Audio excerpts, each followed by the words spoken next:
welcome to slbtcacademy YouTube channel. Trading ගැන කැමැත්තක් තියෙන ඔන්ලයින් සල්ලි earn කරන්න කැමති අය, ට්‍රේඩිං ස්ට්‍රැටජිස් ගැන දැනගන්න කැමති අය, ඒ වගේම e-money sources වෙනත් e-money මාර්ග හරහා සල්ලි හොයන්න කැමති අය ඉන්නවනම් ඔයාලට පුළුවන් මේ මගේ channel එක subscribe කරලා තියාගන්න. ඒ වගේම පල්ලෙහා තියෙන bell icon එකත් click කරලා තියාගන්න. ඔයාලට අද මම කියා දෙන්නේ ඉතා වැදගත් ට්‍රේඩිං ස්ට්‍රැටජි එකක් ගැන. විශේෂයෙන් බයිනරි ෆොරෙක්ස් ඒවා මොන ස්ට්‍රැටජි ඔයා ඉම්ප්ලිමන්ට් කරත් මේ ඔයා දැනගන්න ඕන ස්ට්‍රැටජියක් හරියට කොහොමද ඉම්ප්ලිමන්ට් කරන්නේ. ඉතින් ඔයාලට මගේ පහුගිය වීඩියෝස් බලලා පුළුවන් ඔයාලට දැනුමක් ගන්න, මූලික දැනුමක් ගන්න ට්‍රේඩිං ගැන. ඒ වගේම මම මේ වීඩියෝ එක අන්තිමේදී වීඩියෝස් ඇටච් කරලා තියන්නම්. ඉතින් බයිනරි account එක create කරන තැන ඉඳන් ඔයාලට basic knowledge එක ගන්න පුළුවන්. ඒ විදිහ මම කියා දීලා තියෙනවා කලින් වීඩියෝස් වල. ඉතින් ඒ වගේම මුලින්ම මේ ස්ට්‍රැටජි මම කියා දෙන්න කලින් ඔයා මුලින්ම මෙන්න මේ ස්ටෙප්ස් ටික අනුගමනය කරන්න ඕන. මුලින්ම ඔයා මේ ස්ට්‍රැටජි ඉම්ප්ලිමන්ට් කරන අවශ්‍ය මාකට් එක තෝරගන්න. මම මේ ස්ට්‍රැටජි ඉම්ප්ලිමන්ට් කරන්න තෝරගන්න මාකට් එක තමයි 50 ඉන්ඩෙක්ස් මාකට් එක. ඉතින් ඔයා මුලින්ම යන්න ඕන මාකට් එක තෝරගන්න තැනට. මාකට් එක තෝරගෙන ඊට පස්සේ යන්න ඕන rise fall option එක තෝරගන්න. 50 market index එකේ rise fall option එක තෝරගන්න. හරි. ඊට පස්සේ අපි අද මම අද කියා දෙන මිනිත් ට්‍රේඩින් එකක් ගැන. ඉතින් මම මේක ඩියුරේෂන් එක විදිහට දෙනවා 5 minute. ඒ වගේම මම මේකේ stake එක විදිහට USD 10ක් දානවා. ඒ වගේම ඔයාලට පේන මේ පල්ලෙහා තියෙන ටික් එකත් follow equals කියන ටික් එකත් අනිවාර්යෙන් ක්ලික් කරලා තියාගන්න. මොකද ඒ ටික් එක දැම්මොත් තමයි ඒ ස්ථානයේදී ඒ මාකට් ප්‍රයිස් එකේදී ඔයා ගන්න ට්‍රේඩ් එක ක්ලෝස් වුණත් ඔයාට අදාළ ප්‍රොෆිට් එක ඔයාට හම්බ වෙනවා. හරි.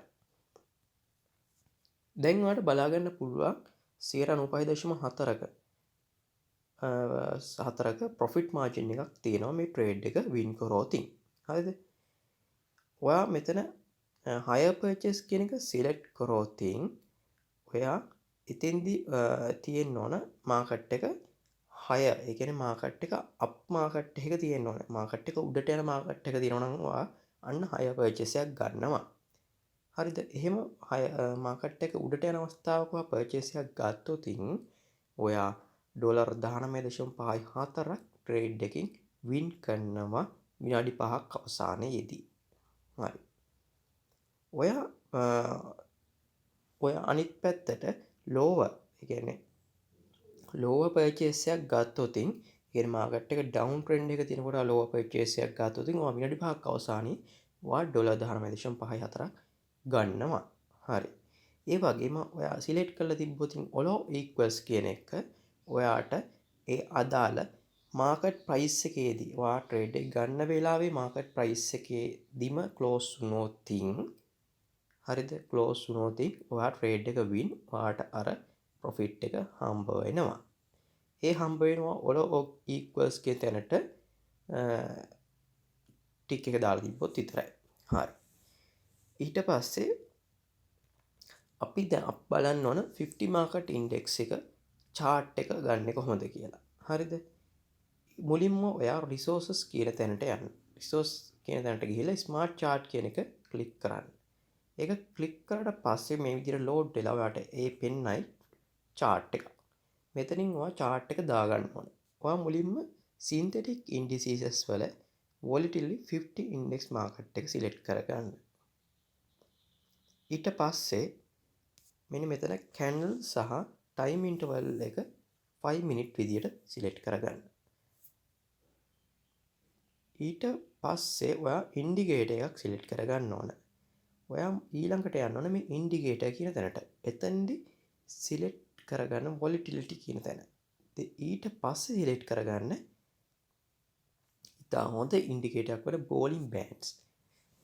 ඒක ක්ලික් කරාම ඔයාලට පේනවා ඇති ගඟක් වගේ දෙපැත්තට ගලන් යන ගඟක් වගේ එකක් පාට පේනවා. ඉතින් මේ chart එක run වෙන්නේ මේ ගඟ ඇතුලේ විතරයි. ගඟෙන් එළියට යන්න හැදුවොත් ඒක try කරනවා ආයි ඇතුළට එන්න. ගඟෙන් එළියට යන්න හැදුවොතින් අපි දන්නවා ආයි ඊළඟට chart එක ඇතුළට එන්න තමයි try කරන්නේ. එතකොට අපිට trade එකක් ගන්න ලේසි. අපි එතනින් ඒ ඉන්ඩිකේටර් එකකින් ගන්න idea එක අන්න ඒක. හරි. ඊට පස්සේ වට අවශ්‍ය වෙනවා drawing tool. හරිද? trend line එකක් ඇඳ ගන්න ඕන. ඔයා මුලින්ම trend line එකක් ඇඳ ගන්න ඕන. ඒ කියන්නේ trend line එක කියලා කියන්නේ ඔයා trend එක analyze කරන tool එක. හරිද? ඒක click කරලා ඒක chart එකට add කරගන්න. හරි.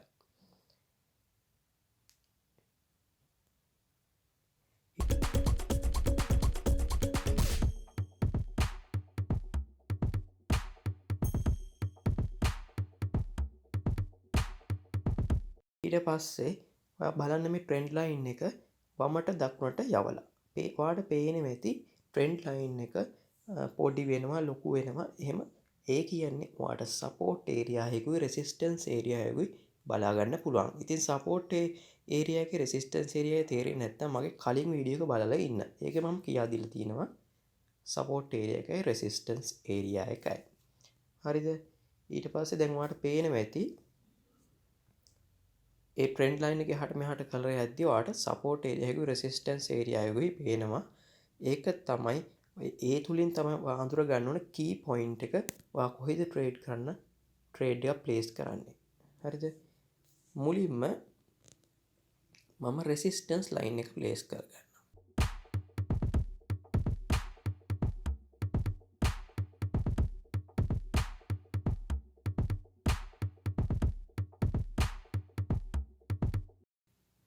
මම රෙසිස්ටන්ස් ලයින් එක ප්ලේස් කරගත්තා.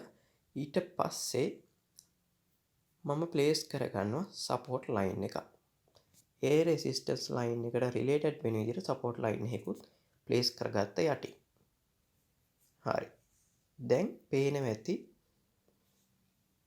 දැන් ඔයාට පේනවා ඇති සපෝට් ලයින් එකකුයි රෙසිස්ටන්ස් ලයින් එකකුයි ප්ලේස් කරගත්තා කලින් කැන්ඩල්ස් හැදිච්ච විදිය බලලා.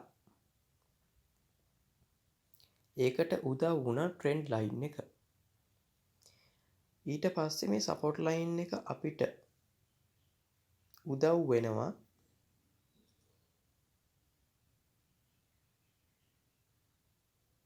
ඉතින් මේ ඔයාට සපෝට් ලයින් එකේ ඇවිල්ලා chart එක වැදුනොත් කැන්ඩල් එක සපෝට් ලයින් එක වැදුනොත් අපිට ඩිසිෂන් එකක් ගන්න පුළුවන් ඉස්සරහට ඊළඟ කැන්ඩල් එක අප් වෙයි කියලා. ඒ වගේම රෙසිස්ටන්ස් ලයින් එක ටච් කරොත් කැන්ඩල් එකක් ගිහිල්ලා උඩදී අපිට අවබෝධයක් අපිට අයිඩියා එකක් ගන්න පුළුවන් ඊළඟ කැන්ඩල් එක පහළට හැදෙයි කියලා. ඉතින් මේ සපෝට් ලයින් එක රෙසිස්ටන්ස් ලයින් එක හරියට ප්ලේස් කරගන්න එක ඉතාල වැදගත්. හරිද? ඔයා හිතන්න මාකට් එක ඩවුන් ට්‍රෙන්ඩ් එක ඇවිල්ලා ඩවුන් ට්‍රෙන්ඩ් එක ඇවිල්ලා සපෝට් ලයින් එක ටච් කරනවා. Support line. හරි. ඊට පස්සේ අපි සපෝට් ලයින් එක වැදුනහම ඒ කියන්නේ අපි සපෝට් ලයින් එකක් අපි දාන් තියාගන්නේ කලින් හිස්ටරි එක බලන්නේ කලින් කැන්ඩල්ස් හැදිච්ච හිස්ටරි එක බලලා. හරි. ඒ සපෝට් ලයින් එක වැදුනම ට්‍රේඩ් එකක් දානවා higher purchase එකක් විදියට. එතකොට ඒ කැන්ඩල් එක හැදෙන්නේ උඩ අතට. හරිද? හැබැයි රෙසිස්ටන්ස් ලයින් එක ටච් කරොත් උඩට ගිහින් ඒ කියන්නේ මාකට් එක අප් ට්‍රෙන්ඩ් එක ගිහලා රෙසිස්ටන්ස් ලයින් එක ටච් කරොත් අපේ රෙසිස්ටන්ස් ලයින් එක හරි ස්ට්‍රෝං රෙසිස්ටන්ස් ලයින් එකක් නම් ඊළඟ කැන්ඩල් එක හැදෙන්නේ ඩවුන් එකක් විදියට. ඉතින් අපි එතෙන්දි ගන්නවා ඩවුන් lower purchase එක.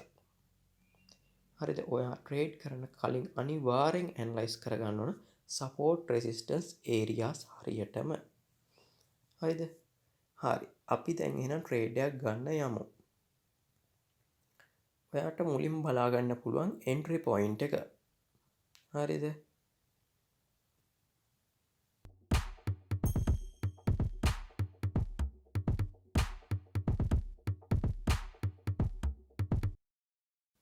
හරි. මම දැන් ට්‍රේඩ් එකක් ගන්නවා. ඔයාට දැන් ට්‍රේඩ් එකක් ගත්තම ඔයාට පේන්නේ නැති මුලින්ම එන්ට්‍රි පොයින්ට් එක. අපි ට්‍රේඩ් එක එන්ටර් වුණ තැන. ඊට පස්සේ රිමේනින් ටයිම් එක. ඔයාට තව කොච්චර වෙලා ට්‍රේඩ් එක ක්ලෝස් වෙන්න තියෙනවද? ඊට පස්සේ ඔයාට පොටෙන්ෂල් ප්‍රොෆිට් එක ලොස් එක බලා ගන්න පුළුවන් විනාඩි 5ක් අවර්ස් තුල. විනාඩි 5ක් අවසානයේ හෝ විනාඩි 5ක් තුල ඔයාට දැන් තියෙන ප්‍රොෆිට් එක ලොස් එක බලා ගන්න පුළුවන්. ඔයාට විනාඩි 5ක් යන්න කාලෙන් ඔයා දැන් තියෙන ප්‍රොෆිට් එකත් එක්ක ඔයා එකඟයි නම් ඔයාට පුළුවන් ඊට කලින් ට්‍රේඩ් එක ක්ලෝස් කරලා අදාළ ප්‍රොෆිට් එක ගන්න. මම දැන් ට්‍රේඩ් එක ක්ලෝස් කරා. මම ගත්ත ඩොලර් 2.97ක් තප්පර කීපයකින් විනාඩි 5 ඉවර වෙන කලින් තප්පර කීපයකින් ඒ ගාන මම ක්ලෝස් කරා. හරි. ඔයාට එහෙම කරන්නත් පුළුවන්.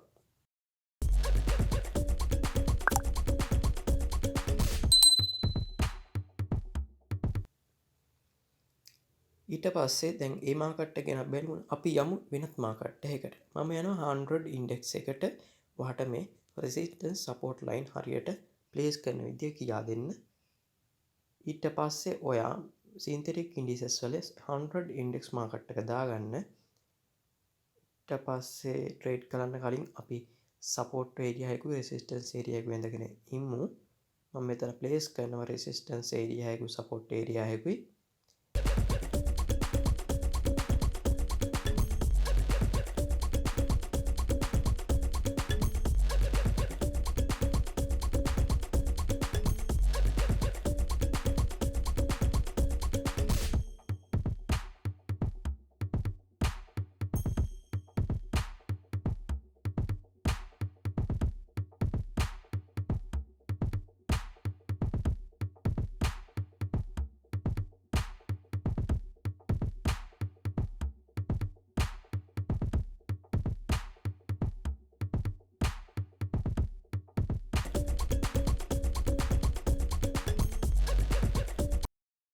ඒ වගේම කලර් එක චේන්ජ් කරනවා නිල් පාට විදියට. අප රෙසිස්ටන්ස් එකේ සපෝට් ලයින් එකේ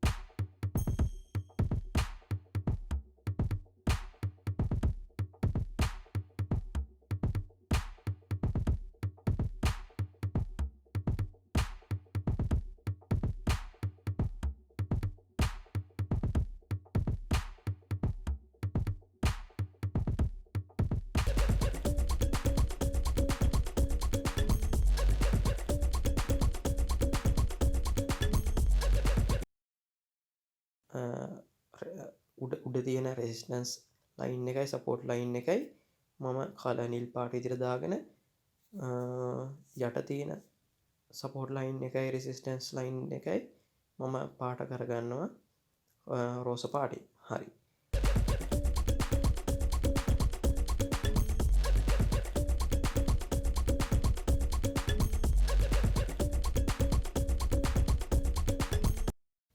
ඊට පස්සේ දැන් ඔයාලට බලා ගන්න පුළුවන් රෙඩ් කැන්ඩල් එක සපෝට් ලයින් එක ටච් කරාම මම ට්‍රේඩ් එකක් ගන්නවා. හරි. ට්‍රේඩ් එක ගන්න higher purchase එකක් විදියට. එතකොට අපිට සපෝට් ලයින් එක ටච් කරාම අපි ට්‍රේඩ් එකක් ගන්නවා higher purchase එකක් විදියට. අපි විශ්වාස කරනවා ඊළඟ කැන්ඩල් එක අප එකක් විදියට සපෝට් ලයින් එකේ ටච් කරලා අප් කැන්ඩල් එකක් හැදෙයි කියලා.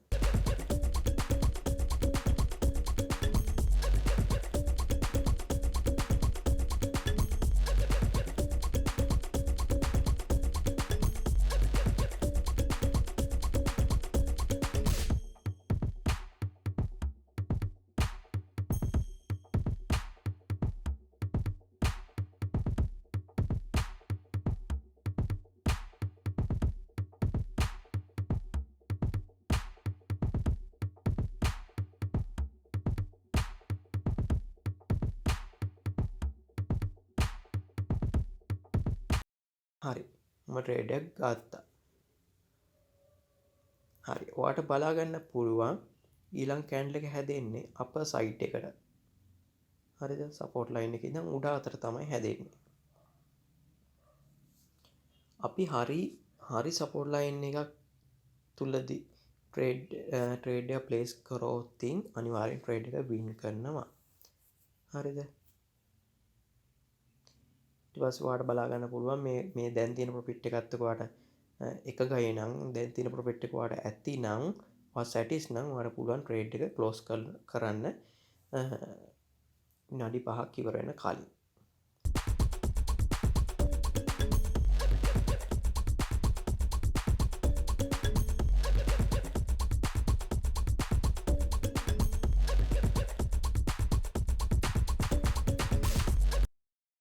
හරි. මම ඩොලර් 5ක් වින් කරා විනාඩි කිහිපයකදී.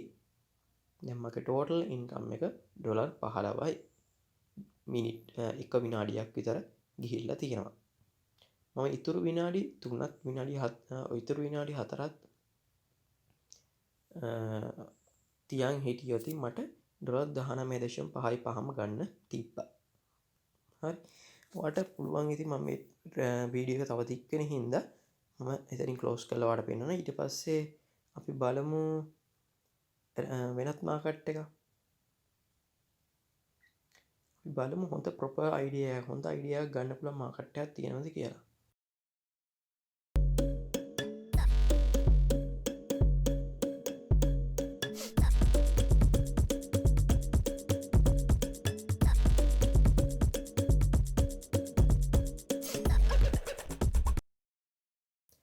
මම BTC මාකට් එක වලට පෙන්නන්න නිකන් අයිඩියාවක් ගන්න.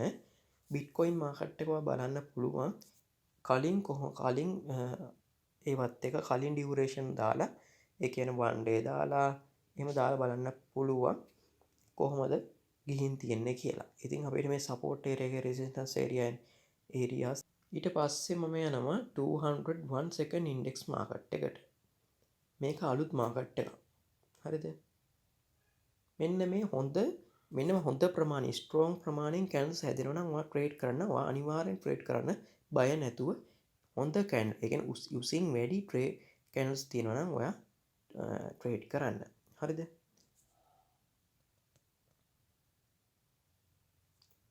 ඉතින් මම මෙතන සපෝට් ඒරියා රෙසිස්ටන්ස් ඒරියාස් බලලා ට්‍රේඩ් එකක් දාන්න බලමු.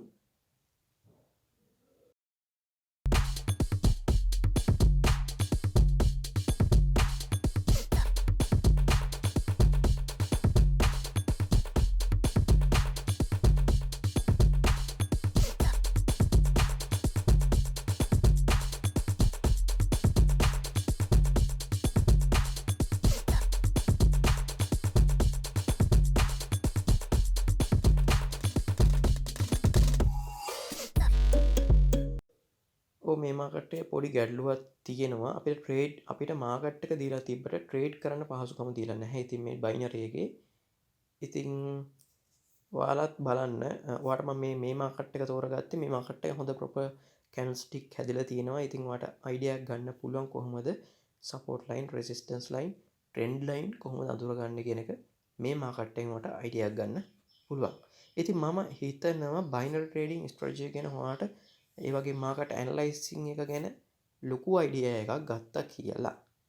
ඒක ඔයාලට බයිනරි වලට ඒවා ෆොරෙක්ස් වලට ඒවා ක්‍රිප්ටෝ ඒවා ඕන එකකට ඉස්සරහා ට්‍රේඩින් කරන ඕන කෙනෙක්ට ස්ටොක් මාකට් එකේ වේවා ට්‍රේඩින් ගැන අයිඩියා එකක් තියෙන ඕනම කෙනෙක්ට මේ මාකට් ස්ට්‍රැටජිස් මාකට් ඇනලයිසිං පාර්ට් එක ඉතා වැදගත් වෙනවා කියලා මම දන්නවා. එහෙනම් සියලු දෙනාට ජය වේවා.